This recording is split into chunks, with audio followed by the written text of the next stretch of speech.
അപ്പൊ ഇനി നമ്മൾ പഠിക്കാൻ പോകുന്നത്, നമ്മൾ ആദ്യം ഓർഗാനിസം ഒക്കെ ഉണ്ടാകുമ്പോൾ നമ്മളൊരു പ്രിമിറ്റീവ് സെല്ലിനാണ് ഉണ്ടായത്. ഇന്ന് കാണുന്ന ഈ ലോകത്തുള്ള എല്ലാ ജീവികളും ഒരു സിംഗിൾ സെല്ലിൽ നിന്നാണ് രൂപം കൊള്ളതെന്നൊക്കെ നമ്മൾ പറയാറുണ്ട് എവല്യൂഷൻ പറയുമ്പോഴത്തേക്കും. സോ അതിനെക്കുറിച്ചുള്ള ഒരു കാര്യമാണ് നമ്മൾ പറയാൻ വേണ്ടി പോകുന്നത്. നോക്കിക്കേ, ഈ പിക്ചർ നോക്കുമ്പോൾ നമുക്ക് മനസ്സിലാവും ഈ ഒരു ബ്ലൂ ഉണ്ട് അല്ലേ, ഈ ഒരു ബ്ലൂ പോയിന്റ് നിന്നാണ് ഈ ഒരു എവല്യൂഷൻ സ്റ്റാർട്ട് ചെയ്തിരിക്കുന്നത്. നമ്മുടെ ആരൊക്കെ ഉണ്ടല്ലേ, ലാസ്റ്റ് നോക്കുമ്പോൾ ആരൊക്കെ ഉണ്ട്, ബാക്ടീരിയ കാണാം, നമുക്ക് ആർക്കി ബാക്ടീരിയ കാണാം, പ്രോട്ടിസ്റ്റ, പ്ലാന്റ്, ഫംഗൈ, അനിമേലിയ. ഇന്ന് നമ്മൾ കാണുന്ന ഓൾമോസ്റ്റ് ഉള്ള എല്ലാ കാറ്റഗറീസ് ഓഫ് ഓർഗാനിസം അവിടെ കാണുന്നുണ്ട്. സോ ഇവയെല്ലാം ഉണ്ടായിരിക്കുന്ന ഏതൊരു ബ്രാഞ്ചിൽ നിന്നാണ്? ഈ ഒരു ബ്രാഞ്ചിൽ നിന്നല്ലേ. ഇതിനാണ് എവല്യൂഷണറി ട്രീ അല്ലെങ്കിൽ ഫൈലോജനറ്റിക് ട്രീ എന്ന് പറയാം. അതായത് ഈ ഒരു ഇത്രയും പേരുടെ എവല്യൂഷണറി ബേസിസ് അല്ലെങ്കിൽ എവല്യൂഷണറി സ്റ്റാർട്ട് എവിടെ നിന്ന് കാണിക്കുന്ന ഒരു എവല്യൂഷണറി ട്രീ ആണ് ഇതെന്ന് പറയുന്നത്. Evolution of different categories of organism ആണ് ഇവിടെ കാണിച്ചേക്കുന്നത്. ലാസ്റ്റ് യൂണിവേഴ്സൽ കോമൺ ആൻസെസ്റ്റർ, അതായത് ഈ ഇത്രയും ഓർഗാനിസവും ഉണ്ടായിരിക്കുന്നത് ആ ഒരു ആൻസെസ്റ്റർ സെല്ലിൽ നിന്നായിരിക്കും. ആ ഒരു സെല്ലിൽ നിന്നാണ് ഇവർ ഇത്രയും പേര് പല വേരിയേഷൻ അണ്ടർഗോ ചെയ്ത് നാച്ചുറൽ സെലക്ഷൻ വഴി ഒരുപാട് പ്രോസസ് വഴി ആയിരിക്കും ഇന്ന് കാണുന്ന ഈ ഒരു ഓർഗാനിസമായിട്ട് മാറിയിട്ടുണ്ടാവുക, എത്രയോ വർഷങ്ങളെടുത്ത് അല്ലെ. അപ്പോ ഈ ഒരു ബ്ലൂവിനെ വിളിക്കുന്ന പേരാണ് ലാസ്റ്റ് യൂണിവേഴ്സൽ കോമൺ ആൻസെസ്റ്റർ. ഇവർക്കുണ്ടായിരുന്ന ഏറ്റവും പഴയതായിട്ടുള്ള ഒരു കോമൺ ആൻസെസ്റ്റർ ഉണ്ടാവുമല്ലോ, അതാണ് ഈ ഒരു ബ്ലൂ പോയിന്റ്. അവിടെ നിന്നാണ് ഇതിന്റെ എല്ലാം സ്റ്റാർട്ട്. അതിനെ നോക്കിക്കേ, ഈ ബ്ലൂ പോയിന്റ് ഇവിടെ ഒരു ആൻസെസ്റ്ററിനെ കൊടുത്തിട്ട് രണ്ടായിട്ട് ഡിവൈഡ് ചെയ്തു ആണല്ലോ. അപ്പോൾ ഇവിടെ ഉണ്ടായത് ആരൊക്കെയാണ്? ബാക്ടീരിയ ആൻഡ് വേറൊരു ആൻസെസ്റ്റർ ആണ്. ഇവിടെ ഒരു ആൻസെസ്റ്റർ, ഇതിനെ ബാക്ടീരിയ നമ്മൾ കൊടുത്തിട്ടുണ്ട്. പക്ഷെ ഇവിടെ നോക്കിക്കേ, ഇവിടെ ആർക്കി ആൻഡ് യൂകാരിയ. ഈ ഒരു കോമൺ ആൻസെസ്റ്ററിൽ നിന്നാണ് എന്തുണ്ടായത്? ആർക്കിയും യൂകാരിയ. ഇപ്പൊ ഞാൻ പറയുവാണ്, ആർക്കിയും യൂകാരിയും ആണ് കൂടുതൽ related than bacteria and archaea എന്ന് പറയുവാണ്. ഒന്നും കൂടെ, ആർക്കി ബാക്ടീരിയയും യൂകാരിയും ആണ് കുറച്ചും കൂടെ related when compared to bacteria and archaea എന്ന് പറഞ്ഞത് ശരിയാണോ തെറ്റാണോ? ശരിയാണ്.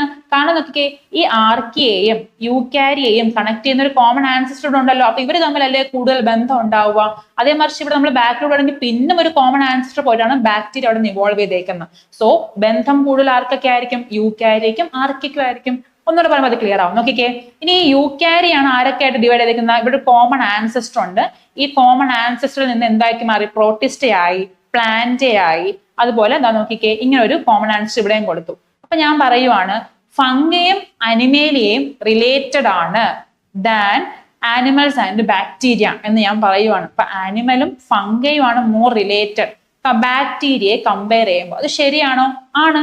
നോക്കിക്കേ, ഈ ഫംഗയും ഹ്യൂമൻ വന്നേക്കുന്നത് ഒരു സെയിം ആൻസെസ്റ്റർ നിന്നാണ്. അതായത് ഇവർ രണ്ടുപേരും ഷെയർ ചെയ്യുന്ന ഒരു കോമൺ ആൻസെസ്റ്റർ ഉണ്ടായിരുന്നു. അതിന്റെ അർത്ഥം ഇവർ ഒരു കോമൺ ആൻസെസ്റ്റർ ഉണ്ടായി എന്നല്ല, ഇവർ രണ്ടുപേരെയും ഷെയർ ചെയ്യുന്നതിന്റെ കുറച്ചൊക്കെ ക്യാരക്ടർ ഷെയർ ചെയ്യുന്ന ഏതോ ഒരു കോമൺ ആൻസെസ്റ്ററിൽ നിന്നാണ് ഇവർ രണ്ടുപേരും ഫോം ചെയ്തേക്കുന്നത്. എന്നാൽ ബാക്ടീരിയ നോക്കിക്കേ, ഇവിടെ നിന്ന് എന്ത് ദൂരെയാണ് ബാക്ടീരിയ? കാരണം ഇവിടെയാണ് അവരുടെ റിലേഷൻ കിടക്കുന്നത്. ഇവിടെ ഈ ഒരു ഭാഗത്ത് എന്താ നോക്കിക്കേ, ഇവിടെ ഈ ഭാഗത്താണ് ഹ്യൂമൻ ഇങ്ങനെ പോയി താഴോട്ട് വന്നേക്കുന്നത്. ബാക്ടീരിയ ഇവിടെ നിന്ന് ഒറ്റ ഇത്.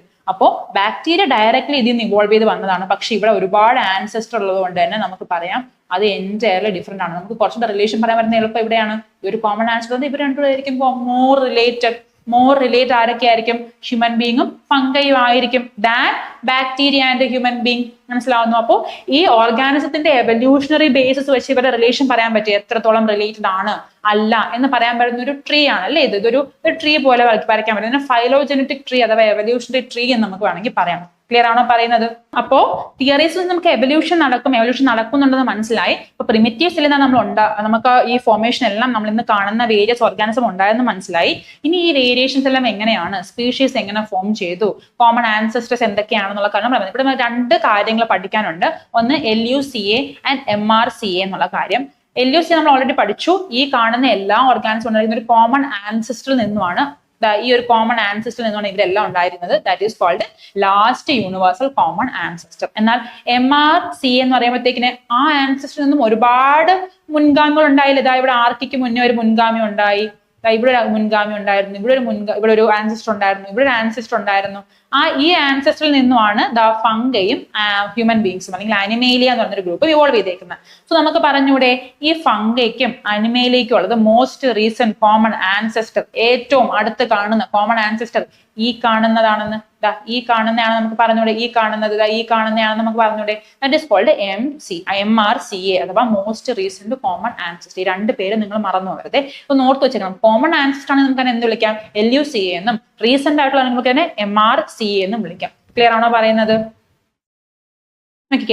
LUCA is the first common ancestor of all life. എല്ലാ ജീവജാലങ്ങളുടെയും കോമൺ ആൻസെസ്റ്റർ എന്ന് വിളിക്കുന്ന പേരാണ് LUCA.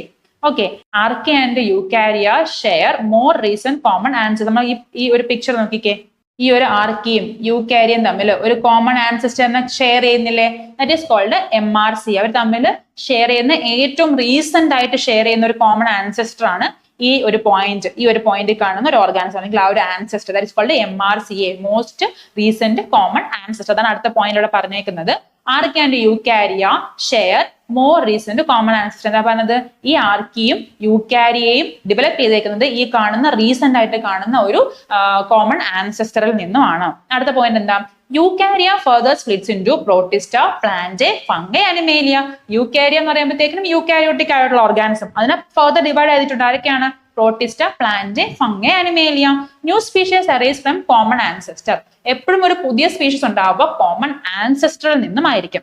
Happens over long time due to variation and natural selection. പഠിക്കും എങ്ങനെയാണ് സ്പീസിയേഷൻ എന്നുള്ളത്, പുതിയ സ്പീഷീസ് എങ്ങനെ ഇവോൾവ് ചെയ്യുമെന്ന്. ഒരുപാട് നാളത്തെ നാച്ചുറൽ സെലക്ഷൻ വഴിയൊക്കെയാണ് പുതിയൊരു സ്പീഷീസ് ഉണ്ടായി വരിക. Large accumulated changes lead to new species. Important ആണ്. വലിയ ക്യാരക്ടേഴ്സ് അക്യുമുലേറ്റ് ചെയ്തതിന് ശേഷമാണ് എന്ത് ചെയ്യുന്നത്, വേരിയേഷൻസ് അക്യുമുലേറ്റ് ചെയ്താണ് എന്ത് ചെയ്യുന്നത്, പുതിയൊരു സ്പീഷീസ് ഡെവലപ്പ് ആയി വരുന്നത്. ഓക്കെ ആണോ? നോക്കിക്കേ, സ്പീസിയേഷന്റെ ഓരോരോ സ്റ്റെപ്പാണ്. Though members of a population can produce offsprings with the differences through reproduction, they remain as a single species. അതായത് ഒരു പോപ്പുലേഷനകത്ത് തമ്മിൽ അവർക്ക് റീപ്രൊഡ്യൂസ് ചെയ്ത് നെക്സ്റ്റ് ജനറേഷനെ പ്രൊഡ്യൂസ് ചെയ്യാൻ പറ്റുന്നു എങ്കിൽ അവരെന്ത് തന്നെയാണ്, സെയിം സ്പീഷീസ് തന്നെയാണ്. ഓക്കെ ആണോ?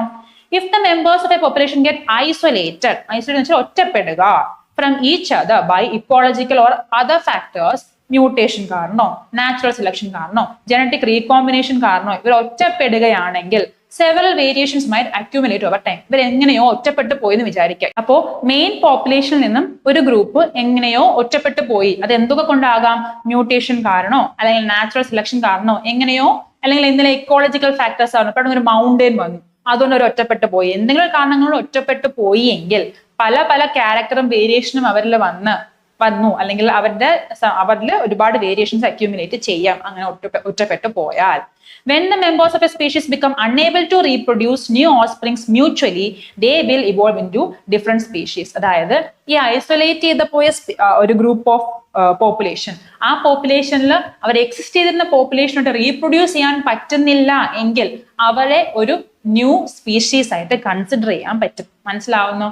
ഒരു പോപ്പുലേഷൻ ഒരു സ്പീഷീസ് ആയിരുന്നു, ആ സ്പീഷീസ് എങ്ങനെയോ ഐസൊലേറ്റ് ചെയ്യപ്പെട്ടു എന്ന് വെച്ചാൽ യാതൊരു തരത്തിലും ഇവരുമായിട്ട് കോണ്ടാക്ട് ഇല്ലാത്ത രീതിയിൽ ഐസൊലേറ്റ് ചെയ്യപ്പെട്ടു.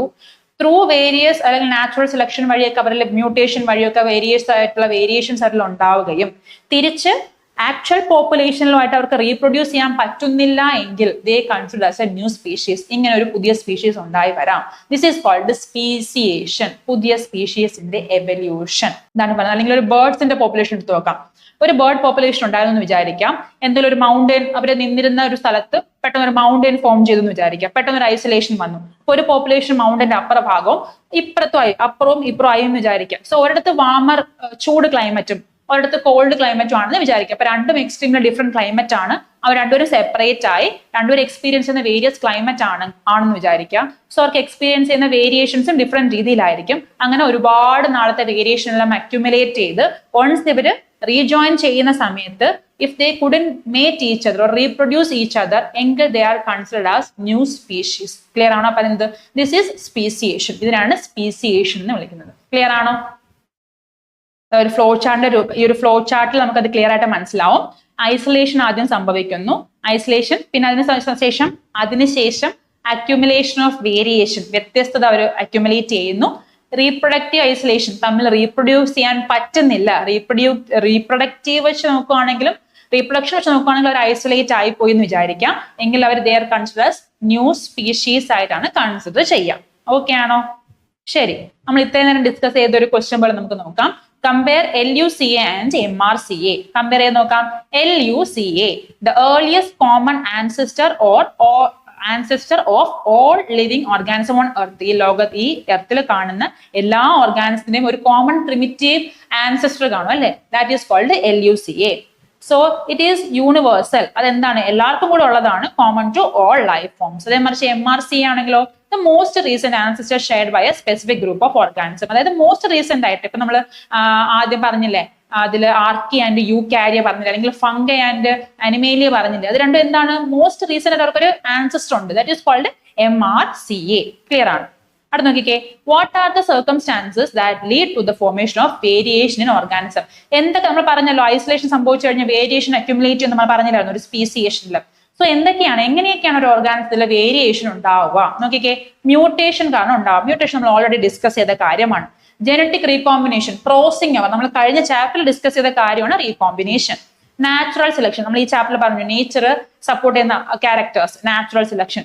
എൻവയോൺമെന്റൽ ചേഞ്ചസ് വഴി അല്ലെങ്കിൽ ഐസൊലേഷൻ വഴിയൊക്കെ വേരിയേഷൻ ഒരു ഓർഗാനിസത്തിൽ സംഭവിക്കാം. ഇങ്ങനെയൊക്കെയാണ് വേരിയേഷൻ ഒരു ഓർഗാനിസത്തിൽ പോസിബിൾ ആവുക എന്നാണ് പറയുന്നത്. അവിടെ നോക്കിക്കേ, how do these circumstances lead to the formation of a species. അപ്പൊ ഇത്തരം വേരിയേഷൻ ആയാലും എങ്ങനെ സ്പീഷീസ് ഉണ്ടാവും ഓൾറെഡി പറഞ്ഞ കാര്യമാണ്. ഒന്നും കൂടെ, variations accumulate over time in isolated population. Differences increases gradually. പതിയെ പതിയെ വേരിയേഷൻ ഉണ്ടാകുമ്പോൾ അവർ വ്യത്യസ്തരാകുമല്ലോ, ഡിഫറൻസസ് ഉണ്ടാവും. Populations become reproductively isolated. Finally they cannot interbreed. അവർ എന്ത് ചെയ്യും? വേരിയേഷൻ ഉണ്ടാവുമ്പോഴത്തേക്കിനും ആ വേരിയേഷൻ കാരണം അവർ റീപ്രൊഡക്റ്റീവ്ലി എന്ത് ചെയ്യുന്നു? ഐസൊലേറ്റഡ് ആവുന്നു. അവർക്ക് എന്ത് ചെയ്യാൻ പറ്റില്ല? ഇന്റർബ്രീഡ് ചെയ്യാൻ വേണ്ടി പറ്റില്ല. So this lead to speciation. ഇത് എന്തിലേക്ക് നയിക്കുന്നു? ഒരു പുതിയ സ്പീഷീസിന്റെ ഫോർമേഷൻ അഥവാ സ്പീസിയേഷനിലേക്ക് നയിക്കുന്നു. ക്ലിയർ ആണ്? ഇനി നമ്മൾ എവല്യൂഷനെ കുറിച്ചാണ് പറഞ്ഞിട്ടുണ്ടെങ്കിൽ എങ്ങനെയാണ് ഇന്ന് കാണുന്ന ഓർഗാനിസത്തിലേക്ക് എത്തിയതെന്നുള്ള കാര്യമാണ്. എങ്ങനെയൊക്കെ ആയിരിക്കാം വേരിയേഷൻ, ചേഞ്ചസ് ഒക്കെ ഉണ്ടായിട്ടുണ്ടാവുക. അപ്പൊ നമ്മൾ എവിഡൻസസ് എങ്ങനെയൊക്കെ ആയിരിക്കും എന്നുള്ള കാര്യങ്ങൾ നോക്കുകയാണ്. എവിടെ നിന്നൊക്കെ നമുക്ക് ഈ ഇൻഫർമേഷൻസ് കിട്ടുന്നൊക്കെ ഉള്ള കാര്യം, എങ്ങനെയായിരിക്കും പഠിച്ചിട്ടുണ്ടാവുക എന്നൊക്കെ ഉള്ള കാര്യം ഡിസ്കസ് ചെയ്യാൻ പോവാണ്. Comparative study of biomolecules to the distribution of organisms on the earth help us to understand the interrelationship among organism. അതായത് ഏതെങ്കിലും രണ്ട് ഓർഗാനിസം തമ്മിൽ എന്തെങ്കിലും ബന്ധമുണ്ടോ എന്നറിയാൻ അവരുടെ DNA കമ്പയർ ചെയ്താൽ മതി. നമ്മൾ ആദ്യം ഒരു കേസ് സ്റ്റഡി പഠിച്ചപ്പോഴത്തേക്കിനും ആദ്യമുള്ള ട്യൂബർക്കുലോസിസ് ബാക്ടീരിയയും രണ്ടാമത് വന്ന റെസിസ്റ്റന്റ് ബാക്ടീരിയ നമ്മൾ എന്തെങ്കിലും ബന്ധമുണ്ടോ എന്ന് എങ്ങനെയാണ് നോക്കിയത്? DNA കമ്പയർ ചെയ്തല്ലേ. അപ്പൊ DNA കമ്പയർ ചെയ്ത് നോക്കാം, അല്ലെങ്കിൽ പ്രോട്ടീനെ കോഡ് ചെയ്യുന്ന ജീൻസ് കമ്പയർ ചെയ്ത് നോക്കാം. എന്തെങ്കിലും സിമിലാരിറ്റി ഉണ്ടോ, എന്തൊക്കെയാണ് ഡിഫറൻസ്, എത്ര പെർസെന്റേജ് ഡിഫറൻസ് ഉണ്ട്, എത്ര പെർസെന്റേജ് ആണ് സിമിലാരിറ്റി എന്നുള്ള എല്ലാ കാര്യങ്ങളും നമുക്ക് എങ്ങനെ അറിയാൻ പറ്റും? അവരെ കുറിച്ചുള്ള സ്റ്റഡീസ് വഴി, comparative studies of the biomolecules വഴി നമുക്കിത് പോസിബിൾ ആണ് എന്നാണ് പറയുന്നത്. The evolutionary relationship of an organism can be found out by comparing the sequence of nucleotides in the DNA. Nucleotide എന്നൊക്കെ പറയുമ്പോഴത്തേക്കിനും ആ പിക്ചർ ഒക്കെ ഓർമ്മ വരുന്നുണ്ടല്ലോ അല്ലെ? ഓൾറെഡി പഠിച്ചതാണ്. ന്യൂക്ലിയോടൈഡ് ഓഫ് ദ DNA, ആ സ്ട്രാൻഡ് നമ്മൾ കമ്പയർ ചെയ്യുന്ന സമയത്ത്, ബയോമോളിക്യൂൾസിന്റെ കാര്യങ്ങൾ നമ്മൾ കമ്പയർ ചെയ്യുന്ന സമയത്ത് നമുക്ക് ഇവർ നമ്മളുടെ ബന്ധം, റിലേഷൻഷിപ്പ് അറിയാൻ വേണ്ടി പറ്റും. ഓർഗാനിസംസ് തമ്മിലുള്ള ബന്ധം അറിയാൻ വേണ്ടി പറ്റും. ഇപ്പൊ നമുക്ക് റാറ്റിന്റെയും ഹ്യൂമൻ ബീങ്ങിന്റെയും ഏതെങ്കിലും ഒരു ജീന് വെച്ച് കമ്പയർ ചെയ്യാൻ പറ്റും നമ്മൾ പറയുന്നുണ്ട്. അപ്പൊ ആ ജീൻ എടുത്തു വെച്ചിട്ട് അവരുടെ ജീൻ സ്ട്രക്ചർ എങ്ങനെയാണ്, നമ്മുടെ ജീൻ സ്ട്രക്ചർ എങ്ങനെയാണെന്ന് കമ്പയർ ചെയ്താൽ മതി. അപ്പൊ എത്രത്തോളം സിമിലാരിറ്റി ഉണ്ട്, ഡിഫറൻസസ് ഉണ്ടെന്ന് നമുക്ക് മനസ്സിലാക്കാൻ വേണ്ടി പറ്റും. And the sequence of amino acid, DNA തന്നെ വേണമെന്നില്ല, അമിനോ ആസിഡ് പ്രോട്ടീൻ്റെതായാലും മതി. പ്രോട്ടീനെ കോഡ് ചെയ്യുന്നത് ജീൻ ആണല്ലോ. അപ്പൊ ജീൻ DNA പാർട്ടാണ്. സോ അൾട്ടിമേറ്റ്ലി എന്താണ്? ന്യൂക്ലിയോടൈഡിന്റെ കമ്പാരിസൺ തന്നെയാണ് അല്ലേ? ആ ന്യൂക്ലിയോടൈഡിന്റെ കമ്പാരിസൺ വഴി നമുക്ക് എന്ത് ചെയ്യാൻ പറ്റും? എത്രത്തോളം രണ്ട് ഓർഗാനിസംസ് റിലേറ്റഡ് ആണെന്ന് പറയാനും പഠിക്കാനും പറ്റും. ഓക്കെ ആണോ? The globin, ഇപ്പൊ നമ്മളിവിടെ കമ്പയർ ചെയ്യാൻ പോകുന്നത്, the globin is a protein molecule of the respiratory pigment hemoglobin. ഹീമോഗ്ലോബിന്റെ ഒരു പ്രോട്ടീൻ പാർട്ടാണ് ഗ്ലോബിൻ എന്ന് പറയുന്നത്. അപ്പൊ അതിൽ അറേഞ്ച്മെന്റ് എങ്ങനെയാണ് നമ്മൾ കമ്പാരിറ്റീവ് സ്റ്റഡി നടത്തിയ ഒരു റിസൾട്ട് ആണ് നമ്മളിപ്പോ ഇവിടെ അനലൈസ് ചെയ്യാൻ വേണ്ടി പോകുന്നത്. അതായത് ഡിഫറെന്റ് ആയിട്ടുള്ള ഓർഗാനിസത്തിന്റെ ഹീമോഗ്ലോബിന്റെ ഗ്ലോബിൻ പ്രോട്ടീൻ പാർട്ടിന്റെ ജീൻ എടുത്തു, എന്നിട്ട് അത് കമ്പയർ ചെയ്യുവാണ്. 3 ഓർഗാനിസം, ആദ്യത്തെ ജീൻ, രണ്ടാമത്തെ ജീൻ, മൂന്നാമത്തെ കമ്പയർ ചെയ്യുമ്പോൾ എത്രത്തോളം സിമിലാരിറ്റി ഉണ്ട്, എത്രത്തോളം ഡിഫറൻസ് ഉണ്ടെന്ന് കമ്പയർ ചെയ്യുമ്പോൾ നമുക്ക് അവർ തമ്മിലുള്ള റിലേഷൻഷിപ്പ് കിട്ടും. നോക്കാം, നമുക്ക് ഈ ടേബിൾ കാണുന്നുണ്ടല്ലേ. അപ്പൊ ഓർഗാനിസം ഫസ്റ്റില് difference in the amino acid chain of beta chain of ഹ്യൂമന്റെ ഹീമോഗ്ലോബിന്റെ ബീറ്റ ചെയിൻ ആണ് ഇവിടെ എടുത്തേക്കുന്നത് കേട്ടോ. അപ്പോൾ ചിമ്പാൻസി ആയിട്ടുള്ള റിലേഷൻഷിപ്പ് നോക്കിയപ്പോഴത്തേക്കും 0, അതായത് അവരുടെ ആ ഒരു കണക്റ്റഡ് നോക്കിയപ്പോഴത്തേക്കിനും ഡിഫറൻസ് നോക്കിയപ്പോൾ, ചിമ്പാൻസി ആയിട്ടുള്ള ഡിഫറൻസ് നോക്കിയപ്പോൾ ആ ഡിഫറൻസ് എത്രയാണെന്ന് കാണിച്ചു? 0. 0 എന്ന് വെച്ചാൽ എന്താണ്? ഡിഫറൻസേ ഇല്ല, റിലേറ്റഡ് ആണെന്നാണ് നമുക്ക് കാണിച്ചത്. 0 എന്ന് വെച്ചാൽ ഡിഫറൻസ് 0, വ്യത്യാസം 0. വ്യത്യാസം 0 എന്ന് വെച്ചാൽ എന്താണ്? അത് റിലേറ്റഡ് ആണ്. ഗൊറില്ലയായിട്ട് നോക്കിയപ്പോ, ഗൊറില്ലയും ഹ്യൂമൻ ബീങ്സും ആണ്, ഗൊറില്ലയായിട്ട് നോക്കിയപ്പോ ഒരു ഡിഫറൻസ്, ഒരു ഇതിൽ മാത്രമേ വ്യത്യാസം കാണുന്നുള്ളൂ. റാറ്റ് നോക്കിയപ്പോ 31 വ്യത്യാസം കാണുന്നുണ്ട്. അപ്പൊ ഇതിൽ നമുക്ക് മനസ്സിലാക്കാൻ പറ്റിയത് ഇതിൽ ആരായിരിക്കും കൂടുതൽ റിലേറ്റഡ്? ഡിഫറൻസ് ഒന്നും ഇല്ലാത്ത ചിമ്പാൻസി ആയിരിക്കുമല്ലോ നമുക്ക് നമ്മളുമായിട്ട് കുറച്ചും കൂടെ റിലേറ്റഡ്. എന്നാൽ റാറ്റിന് 31 ഡിഫറൻസ് ഉണ്ട്. അപ്പൊ അത്രയും വ്യത്യാസമാണെങ്കിൽ നമ്മൾ റിലേറ്റഡ് ആണെന്ന് പറയാൻ പറ്റുമോ? ഇല്ല. അപ്പൊ ഇങ്ങനത്തെ കമ്പാരിറ്റീവ് സ്റ്റഡീസ് വഴി, ന്യൂക്ലിയോടൈഡിന്റെ കമ്പാരിറ്റീവ് സ്റ്റഡീസ് വഴി നമ്മളെ ഡിഫറെന്റ് ഓർഗാനിസം എത്രത്തോളം റിലേറ്റഡ് ആണ്, എത്രത്തോളം ഡിഫറെന്റ് ആണ് എന്നുള്ള കാര്യം നമുക്ക് പഠിക്കാൻ വേണ്ടി പറ്റും. അപ്പൊ ഇതിനെ സംബന്ധിച്ചുള്ള കുറച്ച് ക്വസ്റ്റ്യൻസ് ആണ് ഇവിടെ വന്നേക്കുന്നത്. Which organisms has A most evolutionary relationship with human? ആർക്കാണ് ഏറ്റവും കൂടുതൽ റിലേഷൻഷിപ്പ് ഉള്ളത്? ചിമ്പാൻസിക്കാണ്. കാരണം എന്താണ്? It shows 0 amino acid difference in hemoglobin compared to human. This indicate maximum similarity at the molecular level. Hence, it is closest evolutionary relative ആണ്. നമുക്ക് മനസ്സിലായി. അതായത് നമ്മൾ രണ്ടുപേർക്കും ചിലപ്പോൾ ഹീമോഗ്ലോബിൻ ചെയിനിന്റെ കോമൺ ആൻസെസ്റ്റർ ആയിരിക്കാം. അപ്പൊ നമ്മൾ അത്രയും റിലേറ്റഡ് ആണ്. ഹീമോഗ്ലോബിൻ ചെയിൻ അതിന്റെ അർത്ഥം ചിമ്പാൻസിൽ നിന്നാണ് നമ്മൾ ഉണ്ടായതെന്നല്ല. നമ്മുടെ ഹീമോഗ്ലോബിന്റെ ഗ്ലോബിൻ ചെയിൻ മാത്രം ഇത്രയും സിമിലർ ആണ്. അതനുസരിച്ച് നമ്മുടെ ബിഹേവിയർ സെയിം ആവണമെന്നുണ്ടോ? ഇല്ല. നമ്മുടെ ബ്രെയിൻ കപ്പാസിറ്റി സെയിം ആവണമെന്നുണ്ടോ? ഇതൊന്നും നിർബന്ധമില്ല. പക്ഷെ ഹീമോഗ്ലോബിൻ ചെയിൻ കമ്പയർ ചെയ്യുമ്പോൾ നമ്മൾ ഇത്രയും റിലേറ്റഡ് ആണ്. നമ്മൾ തമ്മിൽ യാതൊരു വ്യത്യാസം ഇല്ല. ചിമ്പാൻസിയും നമ്മൾ തമ്മിൽ വലിയ ഒരു വ്യത്യാസം കാണുന്നില്ല. Which organism has A distant evolutionary relationship with human? ആർക്കാണ് ഏറ്റവും കൂടുതൽ വ്യത്യാസം? റാറ്റിനാണ്. കാരണം നമുക്കറിയാം 31ഓളം വ്യത്യസ്തതയാണ്. ഡിഫറൻസ് നോക്കിയപ്പോൾ 31ഓളം നമ്പറാണ് കിട്ടിയത്. സോ അത്രയും അമിനോ ആസിഡ്സ് എന്ത് ചെയ്യുന്നു? വ്യത്യസ്തമാണ്. അതുകൊണ്ട് സോ ലോ സിമിലാരിറ്റി, അത്രയും റിലേഷൻഷിപ്പ് നമുക്ക് പറയാൻ വേണ്ടി പറ്റില്ല. How does molecular biology helps to find out evolutionary relationship among organism? എങ്ങനെയാണ് ഇത് ഹെൽപ്പ് ചെയ്യുന്നത്? നോക്കിക്കോ. മോളിക്കുലർ ബയോളജി ഹെൽപ്സ് ബൈ ഒന്ന് കമ്പയറിംഗ് DNA സീക്വൻസ് കമ്പയർ ചെയ്യുമ്പോൾ നമുക്ക് അതിന്റെ സിമിലാരിറ്റി ഡിഫറൻസ് മനസ്സിലാക്കാൻ വേണ്ടി പറ്റും.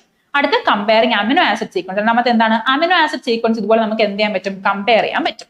പ്രോട്ടീൻസിനെ കമ്പയർ ചെയ്യാം. അപ്പൊ നമുക്ക് അതിൽ നിന്ന് സിമിലാരിറ്റിയും ഡിഫറൻസസും കണ്ടുപിടിക്കാൻ വേണ്ടി പറ്റും. എത്രത്തോളം റിലേറ്റഡ് ആണെന്ന് നമുക്ക് കണ്ടുപിടിക്കാൻ വേണ്ടി പറ്റും. ക്ലിയർ ആണ്?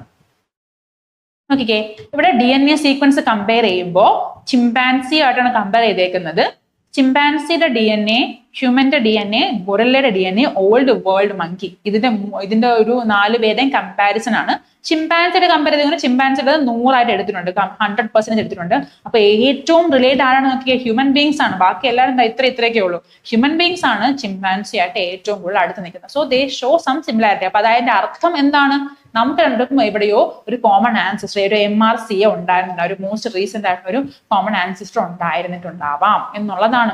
അല്ലാതെ ചിമ്പാൻസിൽ നിന്നും എന്താണ് രൂപമാറ്റം സംഭവിച്ചാണ് നമ്മൾ ഉണ്ടായതൊന്നും അല്ല. ഒരു മങ്കിയിൽ നിന്നും ഉണ്ടായതൊന്നും അങ്ങനെയൊന്നും അല്ല.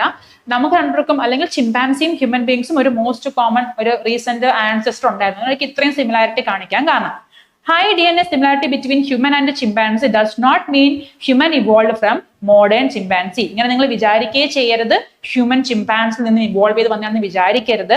But rather indicate that both species diverge from a common ancestor. പക്ഷെ ഇങ്ങനെയാണ് വിചാരിക്കേണ്ടത്, ഹ്യൂമൻ ബീങ്സിനും ചിമ്പാൻസിക്കും ഒരു കോമൺ ആൻസെസ്റ്റർ ഉണ്ടായിരുന്നു. അവരിൽ നിന്നും 2 ബ്രാഞ്ച് ആയിട്ട് ഡെവലപ്പ് ചെയ്താണ് നമ്മൾ രണ്ടുപേരും വന്നേക്കുന്നത്. അല്ലാതെ ചിമ്പാൻസിൽ നിന്നും ഇവോൾവ് ചെയ്താണ് നമ്മൾ വന്നതെന്ന് വിചാരിക്കരുത്. ക്ലിയർ ആണോ? ഇവരായിട്ട് ക്ലിയർ ആക്കി വെച്ചേക്കണേ. നോക്കി നമുക്ക് ഇവിടെ മനസ്സിലാവും. ഇവിടെ ഒരു കമ്പാരിറ്റീവ് അനാട്ടമി കൊടുത്തിട്ടുണ്ട്. നമ്മളിവിടെ കമ്പയർ ചെയ്യാൻ പോവാണ്. നോക്കിക്കേ, ഈ ഹ്യൂമൻ, കാറ്റ്, വെയില്, ബാറ്റ്, ഈ 4 പേരും മാമൽ ഗ്രൂപ്പിൽ വരുന്ന 4 ഓർഗാനിസം ആണ്. ഇവിടെ കമ്പയർ ചെയ്യുവാണേ. നോക്കിക്കോ, ഇവിടെ 4 limb ആണ് ഈ കൊടുത്തേക്കുന്നത്. കൈഭാഗം 4 limb ആണ് ഇവിടെ കൊടുത്തേക്കുന്നത്. അപ്പം ഹ്യൂമന്റെ 4 limb നമുക്ക് ഓക്കെ ആണ്. കാറ്റ് നമുക്ക് മനസ്സിലായി. വെയിലും ബാറ്റും കാണുന്നു. പക്ഷെ ആലോചിച്ച് നോക്കിക്കേ, നമ്മൾ കൈ ഉപയോഗിക്കുന്നത് എന്തിനാണ്? നമ്മുടെ കൈ കൊണ്ടുള്ള ആക്ടിവിറ്റീസ് എഴുതാനൊക്കെയാണ് യൂസ് ചെയ്യുന്നത്. എന്താ മറിച്ച് ക്യാറ്റ് ആണെങ്കിലോ അത് വാക്ക് ചെയ്യാനാണ്, നടക്കാൻ വേണ്ടിയാണ് ഉപയോഗിക്കുന്നത്. അതേ മറിച്ച് വെയില് ഇതേ സെയിം 4 limb സ്വിം ചെയ്യാൻ, ഫ്ലിപ്പേഴ്സ് ആയിട്ടാണ് യൂസ് ചെയ്യുന്നത്. അതേ മറിച്ച് ബാറ്റ് ആണെങ്കിലോ ഫ്ലൈ ചെയ്യാൻ വിങ്സ് ആയിട്ടാണ് യൂസ് ചെയ്യുന്നത്. പക്ഷെ സ്ട്രക്ചറലി ഇവരെല്ലാം സിമിലർ അല്ലേ? ഇവരെല്ലാം ഇവോൾവ് ചെയ്ത് സെയിം ആൻസെസ്റ്റർ എന്നല്ലേ? അതായത് മാമൽസ് എന്ന് പറഞ്ഞൊരു സെയിം ഗ്രൂപ്പിലെ ആൾക്കാരാണ് ഇവർ 4 പേരും. So they should share a common ancestor. അവർക്കൊരു കോമൺ ആൻസെസ്റ്റർ ഉറപ്പായിട്ടും കാണും.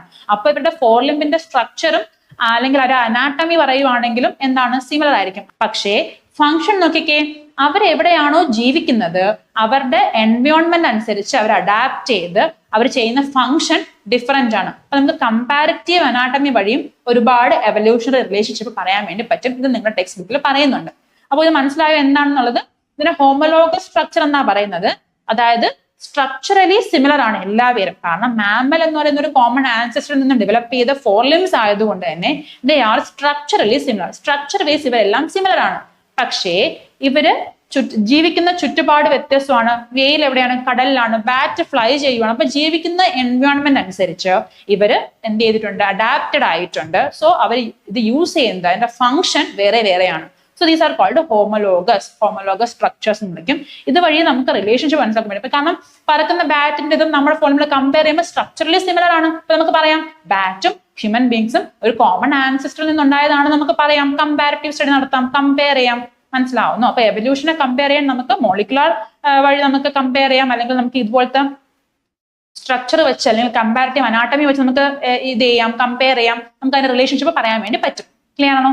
ഇത് മാത്രമല്ല ഫോസിൽസ് വെച്ച് നമുക്ക് ഇതുപോലെ കമ്പാരിറ്റീവ് സ്റ്റഡീസ് നടത്തി എവല്യൂഷൻ എങ്ങനെയായിരുന്നു അല്ലെങ്കിൽ ഏതിന്ന് ഏത് വരാനുള്ള ചാൻസ് ഉണ്ടെന്നൊക്കെ പറയാൻ വേണ്ടി പറ്റും. അടുത്തത് ഫോസിൽ എവിഡൻസ് ആണ്.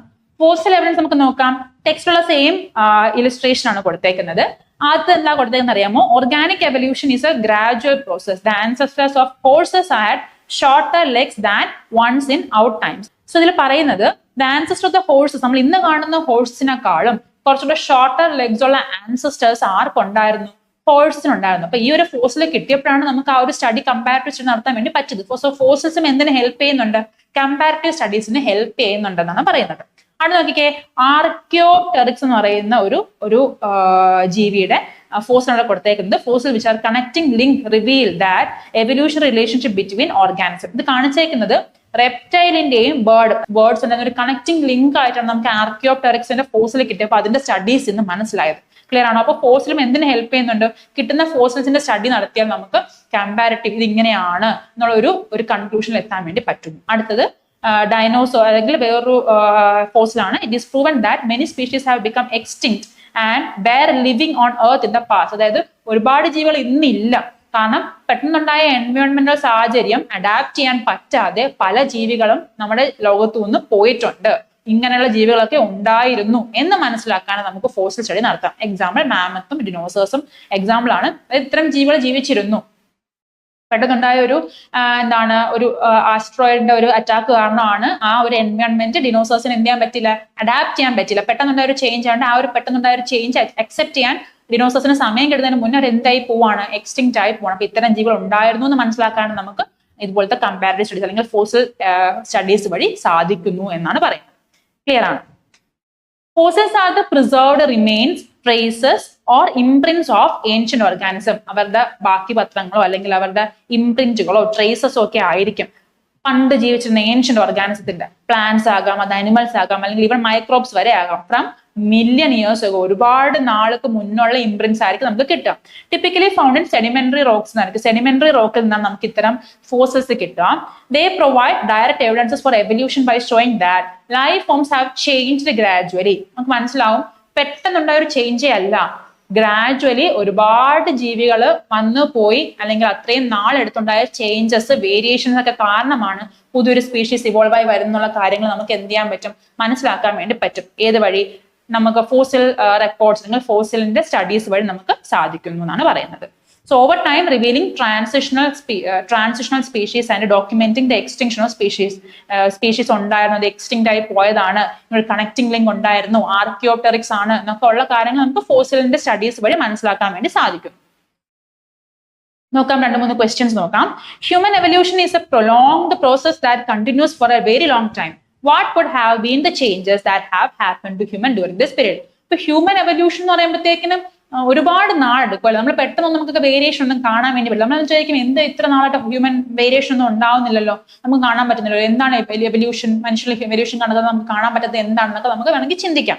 Evolution is a slow and gradual process. വേറൊന്നും കൂടെ ഉണ്ട്. ഇപ്പം ബാക്ടീരിയയും വൈറസും റീപ്രൊഡ്യൂസ് ചെയ്യുന്നത് വളരെ ഫാസ്റ്റ് ആയിട്ടാണ്. അത്രയും ഫാസ്റ്റ് ആയിട്ടല്ല ഹ്യൂമൻ ബീങ്സ് അതുപോലത്തെ ജീവജാലങ്ങൾ റീപ്രൊഡ്യൂസ് ചെയ്യുക. സോ അവരുടെ എവല്യൂഷൻ നമുക്ക് കാണണമെങ്കിൽ ഇറ്റ് ടേക്ക് ടൈം. ഒരുപാട് സമയം എടുത്താലും നമുക്കത് കാണാൻ വേണ്ടി പറ്റുള്ളൂ, എക്സ്പ്രസീവ് ആവുള്ളൂ. So it depends on evolution is a slow and gradual process. ഒന്നാമത്തെ point. It depends on mutation, natural selection and take many generation. ഒരുപാട് ജനറേഷൻ കഴിഞ്ഞാൽ ഈ വേരിയേഷൻസ് ഒക്കെ നമുക്ക് കാണാൻ വേണ്ടി പറ്റുള്ളൂ. അതുകൊണ്ടാണ് ഈ ഹ്യൂമൻ എവല്യൂഷൻ ഒരു ലോങ് പ്രോസസ് ആയിട്ട് കണ്ടിന്യൂ ചെയ്യുന്നത്. Over time human underwent several important change ആണ്. അതായത് പല പല കാര്യങ്ങളിലായിരിക്കും ഹ്യൂമൻ എവല്യൂഷൻ ചേഞ്ച് സംഭവിക്കുക. ഏതൊക്കെയാണ്? ഫിസിക്കൽ ചേഞ്ച് ആകാം, അല്ലെങ്കിൽ നമ്മൾ പറഞ്ഞല്ലോ ചിമ്പാൻസി നമ്മളൊക്കെ സെയിം ആൻസസ്റ്റിൽ നിന്നാണ്. അപ്പൊ നമുക്ക് പോകെ പോകെ ഉണ്ടായ പല പല ചേഞ്ചസ് നമ്മൾ ഇന്ന് കാണുന്ന ഒരു മോഡേൺ ഹ്യൂമൻ ബീങ്സിലേക്ക് എത്തിപ്പെട്ടിട്ടുണ്ടാവുക. നേച്ചർ നമ്മളെ സെലക്ട് ചെയ്തതാണ് അല്ലെ, ഇത് ഓക്കെ ആണ്, അല്ലെങ്കിൽ അങ്ങനെ നടക്കുന്നതിനേക്കാളും ഇങ്ങനെ നടക്കുന്ന ഒരു സെലക്ഷൻ നമുക്ക് പ്രോസസ് വെക്കാം എന്നൊക്കെ പറഞ്ഞ് നമ്മളെ സെലക്ട് ചെയ്താണ്. നമ്മളിപ്പോ ഓക്കെ ആണ്, നമ്മൾ ഏറ്റവും അനുയോജ്യരായെന്ന് നേച്ചറിന് തോന്നി സെലക്ട് ചെയ്തായിരിക്കും അല്ലെ. അപ്പൊ നമുക്ക് നോക്കാം, അപ്രൈറ്റ് പോസ്റ്റ്, നമ്മൾ രണ്ട് കാലിൽ നടക്കുന്നത് നമുക്കൊരു ക്യാരക്ടറാണ്, അല്ലെങ്കിൽ നമ്മുടെ ചേഞ്ച് ആണ്, ഇമ്പോർട്ടന്റ് ചേഞ്ച് ആണ് നമ്മൾ അണ്ടർഗോൺ ചെയ്ത. ഇൻക്രീസ് ഇൻ ബ്രെയിൻ സൈസ്, നമ്മുടെ ബ്രെയിൻ കപ്പാസിറ്റി. ഇപ്പൊ ചിമ്പാൻസിയെ കമ്പയർ ചെയ്യുമ്പോൾ നമ്മൾ സെയിം ആൻസസ്റ്റർ ആണെന്ന് നമ്മൾ പറയുന്നുള്ളൂ. അപ്പൊ അത്രയും പോരാ, നല്ല കുറച്ച് ബ്രെയിൻ കപ്പാസിറ്റി ഉള്ളവർ വേണം എന്നൊക്കെ ഉള്ള നേച്ചറിന്റെ സെലക്ഷൻ വഴി ആയിരിക്കാം നമ്മൾ ഉണ്ടായത്. Reduction in jaw size and teeth, development of hands for tool use of tools and fire, improved thinking and reasoning. ഇതൊക്കെയാണ് ഹ്യൂമൻ എവല്യൂഷനിൽ നമ്മൾ അണ്ടർഗോൺ ചെയ്തത്. നമ്മൾ ഇപ്പോഴും എവല്യൂഷൻ വഴി പോകുന്നുണ്ട്, ഒരുപാട് എവല്യൂഷൻ നമ്മൾ കഴിഞ്ഞു. അപ്പൊ ആ എവല്യൂഷൻ സമയത്ത് നമ്മൾ പോയിരുന്ന കുറെ ക്യാരക്ടേഴ്സ്, നമ്മൾ നേടിയെടുത്ത കുറെ ക്യാരക്ടേഴ്സിനോട് പറഞ്ഞത് ഹ്യൂമൻ പണ്ടിരുന്ന പോലെയല്ല, എവല്യൂഷൻ സംഭവിച്ചിട്ടുണ്ട് ഉറപ്പായിട്ടും.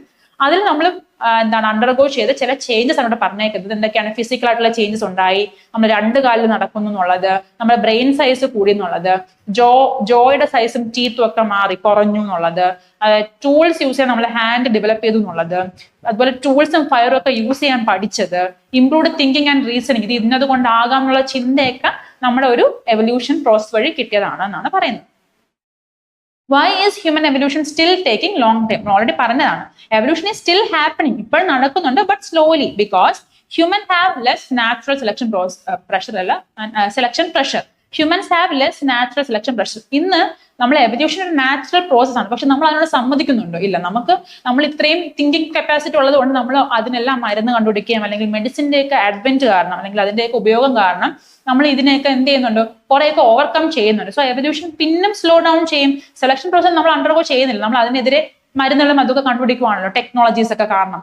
അതുകൊണ്ട് അതൊരു കാരണമാണ് ഹ്യൂമൻ എവല്യൂഷൻ സ്ലോ ആവാൻ എന്നാണ് പറയുന്നത്. Due to medicine and technology കാരണം നമ്മളത് മനഃപൂർവ്വം സെലക്ഷൻ പ്രഷർ കുറവാണ്, നമ്മൾ കുറയ്ക്കുന്നുണ്ട് എന്നാണ് പറഞ്ഞത്. Changes now are more cultural than biological. നമ്മൾ ഇന്ന് കൾച്ചറലി കുറച്ച് സോഷ്യൽ ആയിട്ട് ഉള്ളതുകൊണ്ട് തന്നെ നമുക്ക് ബയോളജിക്കലി അതിനേക്കാളും കൾച്ചറലി ആണ് നമ്മുടെ ചേഞ്ചസ് നടക്കുന്നത്. Genetic changes will occur, but they take many generation to spread. Genetic ആയിട്ടുള്ള ചേഞ്ചസ് നടക്കുന്നുണ്ടെങ്കിലും ഒരുപാട് ജനറേഷൻ സ്പ്രെഡ് ആയാൽ അത് എന്ത് ചെയ്യത്തുള്ളൂ, എക്സ്പ്രസ് ആകത്തുള്ളൂ. ഇതൊക്കെ കാരണമാണ് ഹ്യൂമൻ എവല്യൂഷൻ സ്ലോ പ്രോസസ് ആയിട്ട് തന്നെ കണ്ടിന്യൂ ചെയ്യുന്നത്. ഇത് ഇന്നത്തെ പ്രശ്നമാണ് പറഞ്ഞത്. Human have less natural selection pressure. നമ്മൾ മെഡിസിനും അതുപോലെ തന്നെ ടെക്നോളജി ഒക്കെ ഉള്ളതുകൊണ്ട് നമ്മൾ അതിനെ എന്ത് ചെയ്യുന്നുണ്ട്, നാച്ചുറൽ സെലക്ഷനും പോകാതെ ചെയ്യുന്നുണ്ട് എന്നാണ് പറയുന്നത്. ഇനി the common ancestor of mammals such as monkey, apes and human belong to the group of primates. What are the common characteristics of primate? അപ്പോ മങ്കി എന്ന് പറയുന്ന ഒരു ഗ്രൂപ്പ്, ഏപ്പ് എന്ന് പറയുന്ന ഒരു ഗ്രൂപ്പ്, ഹ്യൂമൻ ബീങ്സ്, ഇവര് എല്ലാവരും പ്രൈമേറ്റ് എന്ന് പറയുന്ന ഒരു കോമൺ ആൻസസ്റ്ററിൽ നിന്നും ഉണ്ടായവരാണ്. അപ്പൊ ഈ പ്രൈമേറ്റിനുള്ള കോമൺ ആൻസർ, അതായത് നമുക്ക് ഹ്യൂമൻ ബീങ്സിന്, മങ്കീസിന്, അതുപോലെ ഏപ്സ് എന്ന് പറയുമ്പോഴത്തേക്കിനും ചിമ്പാൻസി, ഗൊറില്ല പോലത്തെ ജീവനാണ് ഏപ്സ് എന്ന് പറയുന്നത്. മങ്കീസിന് വാലുണ്ടാവും, ഏപ്സിന് ഒന്നും കാണത്തില്ല, വാലൊന്നും കാണുന്നില്ല, കുറെ വ്യത്യാസങ്ങളുണ്ട്. സോ ഇവർ മൂന്നുപേരും പ്രൈമേറ്റ് എന്ന് പറയുന്ന ഒരു കോമൺ ആൻസസ്റ്റർ ഉണ്ടായത്. അപ്പൊ നമുക്ക് 3 പേർക്കുള്ള കോമൺ ക്യാരക്ടേഴ്സ് എന്തൊക്കെയാണെന്നാണ് നമ്മളിവിടെ പറയാൻ വേണ്ടി പോകുന്നത്. നമ്മൾ പറഞ്ഞ് എങ്ങോട്ടാ പോകുന്നത്, ഹ്യൂമൻ എവല്യൂഷനിലേക്കാണ് പോയിക്കൊണ്ടിരിക്കുന്നത്. നമ്മൾ ആദ്യം പറഞ്ഞത് പ്രൈമേറ്റ്സ് എന്ന് പറയുന്ന ഒരു ഗ്രൂപ്പിൽ മങ്കി, ഏപ്സ്, ഹ്യൂമൻ ബീങ്സ് ഉണ്ട്. എങ്കിൽ ഇവര് 3 പേർക്കും ഉള്ള സെയിം അല്ലെങ്കിൽ ഷെയർ ചെയ്യുന്ന കോമൺ ക്യാരക്ടേഴ്സ് എന്തൊക്കെയാണെന്നാണ് ഇപ്പൊ ഡിസ്കസ് ചെയ്യുന്നത്.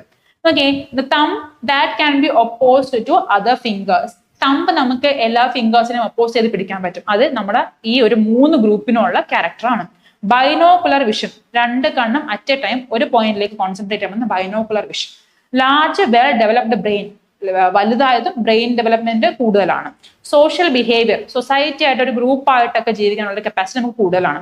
ഫ്ലെക്സിബിൾ ലിംബ്, അത് ഹ്യൂമൻ ബീങ്സിനായാലും ചിമ്പാൻസിക്കായാലും മങ്കീസിനായാലും കണ്ടിട്ടില്ലേ, ആർബോറലായിട്ട് ട്രീസിലൊക്കെ ചാടിയൊക്കെ എല്ലാം നടക്കും. അപ്പൊ അവർക്ക് ഫ്ലെക്സിബിൾ ലിംസ് ഉണ്ട്.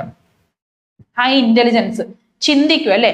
അപ്പൊ മങ്കിക്കൊക്കെ ആണെങ്കിൽ ഇന്റലിജൻസ് ഉണ്ട്, പക്ഷെ ഹൈ ആണെന്ന് പറയാൻ പറ്റും, പക്ഷെ ഇന്റലിജൻസ് ഉണ്ട്, അവർ ചിന്തിക്കാറുണ്ട്. സോ അതൊക്കെ എന്താണ്, കോമൺ പ്രൈമേറ്റ് ഷെയർ ചെയ്യുന്ന കോമൺ ക്യാരക്ടർ ആണ്. പക്ഷെ ഇതിന് വ്യത്യാസമായിട്ട് നമ്മൾ വന്നു, അത് നമ്മൾ പഠിക്കുന്നത്, അതാണ് നമ്മൾ പഠിക്കാൻ വേണ്ടി പോകുന്നത്. ഓക്കെ, നമ്മുടെ ഒരു ഹ്യൂമൻ എവല്യൂഷണറി ട്രീ ആണ് നമ്മളിവിടെ ഡിസ്കസ് ചെയ്യുന്നത്. ഹ്യൂമൻ എവല്യൂഷണറി ട്രീ ആണ് നമ്മളിവിടെ ഡിസ്കസ് ചെയ്യുന്നത്. നോക്കിക്കേ, പ്രൈമേറ്റ്സ് എന്ന് പറയുന്ന ഒരു ഗ്രൂപ്പ് ഉണ്ട്. പ്രൈമേറ്റ്സ് എന്ന് പറയുന്ന ഒരു ഗ്രൂപ്പ് ഉണ്ട്. ആ പ്രൈമേറ്റ്സ് ഗ്രൂപ്പിനെ നമുക്ക് എന്തായിട്ട് മാറ്റാൻ അറിയാമോ? ആന്ത്രോപോയിഡിയ. ആന്ത്രോപോയിഡിയ. സ്പെല്ലിംഗ് നോക്കിക്കോളണേ. ആന്ത്രോപോയിഡ് കാണാൻ പറ്റുന്നില്ല അല്ലെ? നോക്കിക്കേ, ആന്ത്രോപോയിഡിയെ. ആന്ത്രോപോയിഡിയ എന്ന് പറയുന്ന ഒരു ഗ്രൂപ്പ് ആക്കി മാറ്റാൻ വേണ്ടി പറ്റും. ഈ ആന്ത്രോപോയിഡിയ എന്ന് പറയുന്ന ആൻസിസ്റ്ററിൽ നിന്ന് നമുക്ക് 2 ഗ്രൂപ്പായിട്ട് ഇതിനെ ക്ലാസിഫൈ ചെയ്യാൻ വേണ്ടി പറ്റും. 2 ഗ്രൂപ്പായിട്ട്. ഒന്നിനെ വിളിക്കുന്ന പേരാണ്, എന്തോ വിളിക്കും? സെർക്കോപിത്തക്കോയിഡിയ. സ്പെല്ലിംഗ് നോക്കി പഠിക്കണേ. സെർക്കോപിത്തക്കോയിഡിയ. സെർക്കോപിത്തക്കോയിഡിയ. ഓക്കെ, അതാണ് ആന്ത്രോപോയിഡിയയിലെ ഒരു ഗ്രൂപ്പ്. മറ്റേ ഗ്രൂപ്പിനെ വിളിക്കുന്ന പേരാണ് ഹോമിനോയിഡിയ. ഹോമിനോയിഡിയ. ഹോമിനോയിഡിയ. ഓക്കെ, ഹോമിനോയിഡിയ. അപ്പോൾ പ്രൈമേറ്റ്സിന് നമുക്ക് ആന്ത്രോപോയിഡിയ എന്നൊരു ഗ്രൂപ്പാക്കി മാറ്റാം. അത് കഴിഞ്ഞിട്ട് അതിനെ സെർക്കോപിത്തക്കോയിഡ് ആണെന്നും ഹോമിനോയിഡിയ എന്നും പറഞ്ഞ് 2 ഗ്രൂപ്പാക്കി മാറ്റാം. സ്പെല്ലിംഗ് നോക്കി പഠിക്കണേ. സ്പെല്ലിംഗ് കുറച്ച് കൺഫ്യൂസിംഗ് ആണ്. സെർക്കോപിത്തക്കോയിഡ് സ്പെല്ലിംഗ് മിസ്റ്റേക്ക് ഉണ്ടാവാത്ത രീതിയിൽ വായിച്ച് പഠിക്കണേ. അതുപോലെ ഹോമിനോയിഡിയെ, അതായത് 2ആയിട്ട് മാറ്റാം. ഇതാണ് ഈ ഏപ്സ് എന്ന് വിളിക്കുന്ന ഒരു ഗ്രൂപ്പ്. ഏപ്സ് അതായത് അവർക്ക് വാലില്ല, ബൈപ്പഡലാണ്, കുറച്ചുകൂടെ സ്വിംഗ് കപ്പാസിറ്റി, ബ്രെയിൻ കപ്പാസിറ്റി കൂടുതലാണ്. പക്ഷെ ഇവരെന്താണ്? മങ്കീസ് ആണ്. വാലുണ്ട്, അങ്ങനെ അവർ 4 കാലാണ് നടക്കുക എന്നൊക്കെ ഉള്ളതാണ് അവരുടെ വ്യത്യാസം എന്ന് പറഞ്ഞത്. അപ്പൊ ഇതാണ് മങ്കി വരിക. ഇതാണ് മങ്കി. ഇവിടെയാണ് മങ്കി വരുന്നത്. ഇവിടെ നമുക്ക് ആരൊക്കെ വരാം? ഇവിടെ നമുക്ക് ചിമ്പാൻസി ആകാം, ഗിബൺ ആകാം. ഗിബൺ എന്നൊരു ജീവി, ഇതെല്ലാം ചിമ്പാൻസി പോലെ ഇരിക്കുന്ന ജീവിയാണ്. നമുക്ക് ക്ലാസിഫൈ മനസ്സിലാക്കാൻ ഭയങ്കര വ്യത്യാസം കണ്ടുപിടിക്കാൻ ഭയങ്കര പാടാണ്. അപ്പൊ ഗിബൺ ഉണ്ട്, ചിമ്പാൻസി ഉണ്ട്, ഒറാങ്ങൂട്ടാൻ ഉണ്ട്. അതുപോലെ ഹ്യൂമൻ ബീങ്സും വരുന്നത് ഏപ്പിന്റെ ഗ്രൂപ്പിൽ തന്നെയാണ് എവല്യൂഷൻ വരുമ്പോഴത്തേക്ക്. ഇവിടെ കോമൺ ആൻസെസ്ട്രി കണ്ടോ? ഹോമിനോയിഡ് എന്നുള്ള കോമൺ ആൻസെസ്ട്രി എന്നല്ല ഇവരെല്ലാവരും വന്നേക്കുന്നത്. ഇനി നമുക്ക് എപ്പോഴെങ്കിലും നമ്മൾ പറയോ കുരങ്ങിൽ നിന്നാണ് നമ്മൾ വന്നത്, നമ്മൾ എവിടെയെങ്കിലും പറയോ? ഇനി നമ്മൾ പറയരുത്. കുരങ്ങിൽ നിന്നാണ് നമ്മൾ എവിടെ വന്ന് പറയാൻ പറ്റോ? ഇല്ല. കുരങ്ങ് മങ്കി വരുന്നത് സെർക്കോപിത്തക്കോയിഡിൽ. ആരെങ്കിലും ചോദിച്ചാൽ പറയണം. കുരങ്ങും നമ്മളും ഒരേ ഇവല്യൂഷൻ ഒന്നും അല്ല. കുരങ്ങ് വന്നേക്കുന്ന, മങ്കി വന്നേക്കുന്ന സെർക്കോപിത്തക്കോയിഡിയയിൽ നിന്നാണ്. നമ്മൾ വന്നേക്കുന്നത്, ഹ്യൂമൻ ബീങ്സ് വന്നേക്കുന്ന ഏപ്സിന്റെ ഗ്രൂപ്പായിട്ടുള്ള ഹൊമിനോയിഡിൽ നിന്നാണ് നിങ്ങൾ പറയണം കേട്ടോ. ഇനി ഒരിക്കലും അത് പറയുമ്പോൾ സമ്മതിച്ചു കൊടുക്കരുത് ഇനി ആരെങ്കിലും പറഞ്ഞ. ഓക്കെ ആണോ? ഇത്രയും പറഞ്ഞത് ക്ലിയർ ആണോ? അപ്പോ ഈ പേരുകളും സ്പെല്ലിങ്ങുകളും ഒന്ന് ശ്രദ്ധിച്ചോളണം. ജസ്റ്റ് തെറ്റിപ്പോകാനുള്ള ചാൻസ് കൂടുതലാണ്. പ്രൈമേറ്റ്സ്, ആന്ത്രോപോയിഡിയ, അതിനെ 2 ഗ്രൂപ്പ് ആക്കാം. സെർക്കോപിത്തക്കോയിഡിയ ആൻഡ് ഹൊമിനോയിഡിയ. സെർക്കോപിത്തക്കോയിഡിൽ വരുന്നത് ആരാണ്? ഈ മങ്കീസ് ആണ്. മങ്കി ഗ്രൂപ്പാണ് അവിടെ വരുന്നത്. എന്നാൽ ഹൊമിനോയിഡിൽ വരുന്നത് കുറച്ചും കൂടി ഹ്യൂമൻലി ആയിട്ടുള്ള ഏപ്സ് ആണ്. അതിൽ ഗിബൺ വരാം, ചിമ്പാൻസി ഉണ്ട്, ഒറാങ്ങുട്ടാൻ, മാൻ, ഹ്യൂമൻ ബീങ്സ് എല്ലാം നമുക്ക് അതിനകത്ത് വരും. ഇത് എന്താ നമ്മൾ പറഞ്ഞത്? ഒരു ഹ്യൂമൻ എവല്യൂഷണറി ട്രീ ആണ്. നമ്മൾ പറഞ്ഞില്ലേ ചിമ്പാൻസിന് ഇതും ഒരു കോമൺ ആൻസെസ്ട്രി ഉണ്ട്, അവർക്ക് ഒരു കോമൺ ആൻസെസ്ട്രി ഉണ്ട് എന്ന് പറഞ്ഞില്ലേ? അതാണ് ഈ പറഞ്ഞേക്കുന്നത്. ഹ്യൂമൻ എവല്യൂഷണറി ട്രീ ആണ് ഈ പറഞ്ഞേക്കുന്നത്. ക്ലിയർ ആണോ? നോക്കിക്കേ, 2 കാറ്റഗറീസ് ഓഫ് ആന്ത്രോപോയിഡിയ. ഏതൊക്കെയാണ് ആന്ത്രോപോയിഡിയുടെ 2 കാറ്റഗറീസ്? ഏതൊക്കെയാണ്? ഇത് രണ്ടുമാണ് എന്തിന്റെ കാറ്റഗറീസ്? 2 കാറ്റഗറീസ് ഓഫ് ആന്ത്രോപോയിഡിയെ. അടുത്ത common category including apes and human. എന്തൊക്കെയാണ് ഹ്യൂമൻസും ഏപ്സും ചെയ്യുന്നതെന്ന് വെച്ചാൽ അവർക്ക് ടെയിൽ ഇല്ല, അവർ കുറച്ചും കൂടെ സ്വിംഗ് ക്യാരക്ടേഴ്സ് ആണ്, ബൈപ്പഡലായിട്ട് നടക്കുന്നുണ്ട് അവർ എന്നൊക്കെ ഉള്ളതാണ് അവരുടെ കോമൺ ക്യാരക്ടേഴ്സ്, ഏപ്സും ഹ്യൂമൻ ബീങ്സും പറയുമ്പോൾ. Fossil play a vital role in disclosing the history of evolution. The scientific world has succeeded in explaining the history of human evolution based on the available fossil. There may be other organisms also in the human evolutionary path from the MRCA which connect chimpanzees and human beings. അപ്പോൾ ഇത് മാത്രമല്ല, ചിമ്പാൻസിയുടെ കൂടെ exist ചെയ്ത ഏതെങ്കിലും ഒരു human ancestor കാണുമല്ലേ? അതില് chimpanzee വേറെ ലൈനിൽ ഡെവലപ്പ് ആയി പോയി, ആ ഹ്യൂമൻ ആൻസെസ്റ്റർ വേറൊരു രീതിക്ക് ഡെവലപ്പ് ആയി വന്നുകൊണ്ടാണ് നമ്മൾ ഇന്ന് കാണുന്ന ഒരു ഹ്യൂമൻ മോഡേൺ ഹ്യൂമൻ ബീയിങ്ങിലേക്ക് എത്തിയത്. നമ്മൾ ഇനി അതാണ് അടുത്ത് ഡിസ്കസ് ചെയ്യാൻ വേണ്ടി പോകുന്നത്. ഹ്യൂമൻ എവല്യൂഷണറി പാത്ത്, അതായത് ചിമ്പാൻസി എക്സിസ്റ്റ് ചെയ്തിരുന്ന അതേ സമയത്ത് തന്നെ മനുഷ്യന്റെ, ഹ്യൂമൻ ബീങ്സിന്റെ ഒരു ആൻസെസ്റ്ററും അവിടെ ഉണ്ടായിരുന്നിരിക്കാം. ഇവർ രണ്ടും 2 ലീനിയേജ് ആയിട്ട് 2 ഡിഫറെന്റ് രീതിക്കായിരിക്കാം ഇവല്യൂഷണറി പാത്തിലൂടെ നടന്ന് നാച്ചുറൽ സെലക്ഷൻ ഒക്കെ പ്രോസസ് ചെയ്തത്. അപ്പോൾ അതിൽ അണ്ടർഗോണ്ട് ചെയ്ത കുറച്ച് ആൾക്കാർ, അതായത് എവല്യൂഷണറി പാത്തിൽ നമ്മൾ ഇന്ന് കാണുന്ന മോഡേൺ മാനിലേക്ക് എത്തുന്നതിന് മുന്നേ ഇത്രയും വേരിയേഷൻ ഉണ്ടായിരുന്നു. ഓരോ പ്രാവശ്യവും നേച്ചർ സെലക്ട് ചെയ്യുന്നത് ഓരോരോ ഡിഫറെന്റ് കാറ്റഗറീസും വേരിയേഷനും ആയിരിക്കും. സോ ആ വേരിയേഷനിൽ സക്സീഡ് ചെയ്ത ആൾക്കാരും കാണും, എലിമിനേറ്റ് ചെയ്ത ആൾക്കാരും കാണും. അതിൽ സക്സീഡ് ചെയ്ത ആൾക്കാരാണ്, സക്സീഡ് ചെയ്ത് ഇപ്പോ നമ്മൾ കാണുന്ന ഹ്യൂമൻ ബീങ് എന്ന് പറയുന്നത് ഇപ്പോൾ ഏറ്റവും അനുയോജ്യമാണെന്ന് നേച്ചർ സെലക്ട് ചെയ്ത് വെച്ചേക്കുന്നതാണ്. ബാക്കി എല്ലാവരും അനുയോജ്യരല്ല, അല്ലെങ്കിൽ ആ ഒരു വേരിയേഷൻ ഇപ്പോൾ വേണ്ട എന്നുള്ള രീതിക്ക് നമ്മളാണ് സെലക്ട് ചെയ്ത് വെച്ചേക്കുന്നത്. അപ്പോൾ നമ്മൾ ഈ വന്ന പാത്തില് ആരൊക്കെ ഉണ്ടായിരുന്നു എന്നാണ് നമ്മളിപ്പോൾ പഠിക്കാൻ വേണ്ടി പോകുന്നത്. അതായത് ഹ്യൂമൻ ഇന്ന് കാണുന്ന മോഡേൺ മാൻ വരുന്നതിന് മുന്നേ ഒരുപാട് ഹ്യൂമൻ വേരിയേഷൻ ഉണ്ടായിരുന്നല്ലോ. അതായത് ഒരുപാട് വേരിയേഷൻ എക്സിസ്റ്റ് ചെയ്തിരുന്നു. ഓസ്പ്രിങ്സിൽ കുറെ വേരിയേഷൻ ഉണ്ടായിരുന്നു. അല്ല ഓരോ സമയം നേച്ചർ സെലക്ട് ചെയ്ത് ഓരോരുത്തരെ സെലക്ട് ചെയ്തിട്ട് ഇന്ന് കാണുന്ന മോഡേൺ മാൻ വരെ എത്തിയിട്ടുണ്ട്. അപ്പൊ ഈ വന്ന ഓരോരോ സ്റ്റെപ്പിൽ നമ്മൾ ആരൊക്കെ ആയിരുന്നു എന്നാണ് നമ്മളിപ്പോൾ പഠിക്കാൻ വേണ്ടി പോകുന്നത്. ഓക്കെ, ഒന്നാമത്തത് എങ്ങനെ വായിക്കൂ ഇത്? ഹ്യൂമൻ എവല്യൂഷണറി പാത്ത് നമ്മൾ പഠിക്കാൻ വേണ്ടി പോകുന്നത്. വായിച്ചേ, സെഹലാൻത്രോപ്പസ് ചഡൻസിസ് എന്നാണ് വായിക്കുന്നത്. സെഹലാൻത്രോപ്പസ് ചഡൻസിസ്. അപ്പൊ ഇതിന്റെ ക്രേനിയൽ കപ്പാസിറ്റി, ബ്രെയിൻ കപ്പാസിറ്റി ആണ് എഴുതിയേക്കുന്നത് 350 ക്യൂബിക് സെന്റിമീറ്റർ എന്നാണ് എഴുതിയേക്കുന്നത്. 350 ക്യൂബിക് സെന്റിമീറ്റർ ആണ് ക്രേനിയൽ കപ്പാസിറ്റി വരുന്നത്. The first link in the human evolutionary series ആണ്. അപ്പൊ ഹ്യൂമൻ ഇന്നത്തെ മോഡേൺ ഹ്യൂമനും ആദ്യത്തെ തമ്മിലുള്ള ആ ഒരു ലിങ്ക് ആണ്, ഫസ്റ്റ് ലിങ്ക് ആണ്. അതായത് ചിമ്പാൻസി സമയത്ത് ഒരു ഹ്യൂമൻ ഇതുണ്ടായിരുന്നു. ആ ഒരു ലീനിയേജ് ആണ് ഇപ്പൊ കാണുന്നത്. അതിന്റെ പേരാണ് സെഹലാൻത്രോപ്പസ് ചഡൻസിസ് എന്നാണ്. The first link in the human evolutionary series. Fossils have been excavated. ഇതിന്റെ ഫോസിൽ എവിടെ നിന്നാണ് കിട്ടിയത്? Chad in Africa. ആഫ്രിക്കയിലെ ചാഡ് എന്ന സ്ഥലത്ത് നിന്നാണ് എന്ത് കിട്ടിയത്? ഇതിന്റെ ഫോസിൽസ് കിട്ടിയത്. അപ്പൊ ഇങ്ങനെ ഒരു ജീവി, ഇങ്ങനെ ഒരാളുണ്ട്, ഇങ്ങനത്തെ ഒരു ക്രീമിനൽ കപ്പാസിറ്റി ഒക്കെ ഉള്ള ഹ്യൂമൻലി ആയിട്ടുള്ള ഒരു ഫോസിൽ ഉണ്ട് എന്ന് കിട്ടിയത് എവിടെ നിന്നാണ്? ആഫ്രിക്കയിൽ നിന്നാണ്. അടുത്ത ആൾ നോക്കിക്കേ, ആസ്ട്രാലോപിത്തക്കസ്.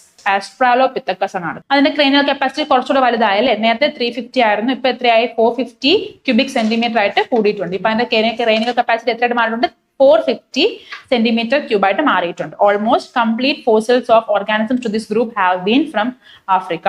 The skeletal structure confirm bipedalism. എന്താണ് ബൈപെഡലിസം? രണ്ട് കാലിൽ നടക്കാൻ പറ്റുന്നതിനാണ് ബൈപെഡലിസം എന്ന് വിളിക്കുന്നത്. അപ്പൊ ഈ ഒരു ഫോസിൽ നമുക്ക് എന്ത് മനസ്സിലായത്? നമ്മൾ ബൈപെഡൽ ആയത് ഇവിടെ നിന്നാണ്, അല്ലെങ്കിൽ നേച്ചർ സെലക്ട് ചെയ്ത് ഇതാണ് ബൈപെഡൽ എന്നുള്ള രീതിക്കാണെന്ന് മനസ്സിലായത് ഇവിടെയാണ്. ഈ ഒരു ഫോസിൽ നിന്നാണ് നമുക്കത് മനസ്സിലായത്. ഓക്കെ, അടുത്ത് നോക്കിക്കേ, ഹോമോ ഹാബിലിസ്. അതിന്റെ ക്രേനിയൽ കപ്പാസിറ്റി എങ്ങനെ വന്നു?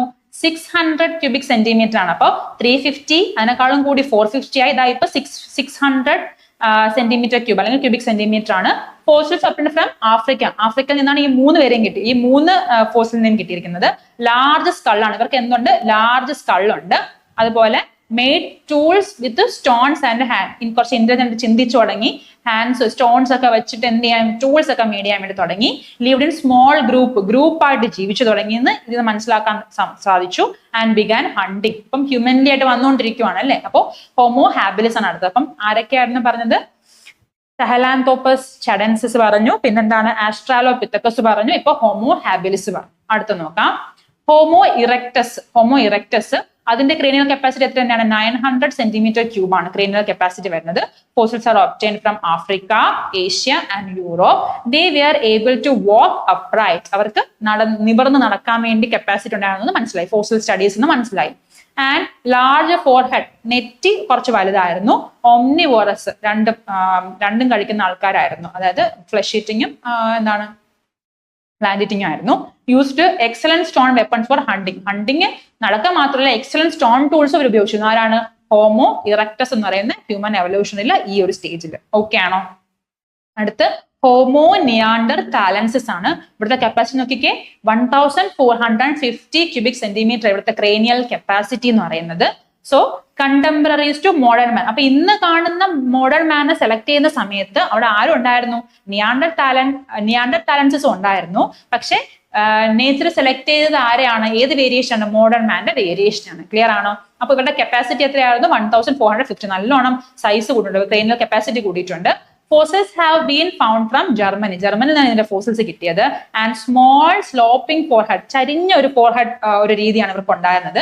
ആൻഡ് തിക് ഐബ്രോസ്, നല്ല കട്ടുള്ള പിരികം ഉണ്ടായിരുന്നു. Then they bury dead bodies. അവര് ഡെഡ് ബോഡീസ് എല്ലാം മറവ് ചെയ്യുന്നതായിട്ട് നമുക്ക് ഈ ഫോസിൽസ് നിന്ന് മനസ്സിലാക്കാൻ വേണ്ടി സാധിച്ചു. ക്ലിയർ ആണോ? അടുത്തതാണ് നമ്മുടെ ഹോമോസാപ്പിയൻസ്. നമ്മൾ ഇന്ന് കാണുന്ന ഹ്യൂമൻ സ്പീഷീസ് ആണ് ഹോമോസാപ്പിയൻസ്. പക്ഷെ ഇവിടുത്തെ ക്രേനിയൽ കപ്പാസിറ്റി കുറച്ച് കുറഞ്ഞല്ലേ? നേരത്തെ 1450 ആയിരുന്നു, ഇപ്പൊ അതെന്തായി? 1350 ആയി. അതിന്റെ സൈസ് കൂടിയെന്ന് വെച്ചാൽ ഇന്റലിജൻസ് കൂടണം എന്നൊന്നും നിർബന്ധമില്ല. സൈസ് കൂടിയെന്നേ ഉള്ളൂ. ഇവിടെ നമുക്ക് സൈസ് കുറഞ്ഞു, അതിന്റെ അർത്ഥം ഇന്റലിജൻസ് കൂടിയെന്നൊന്നും അല്ല, ജസ്റ്റ് സൈസിന് ചെറിയ വ്യത്യാസമുണ്ട്. മോഡേൺ മാൻ ആണ് ഹോമോസാപ്പിയൻസ്.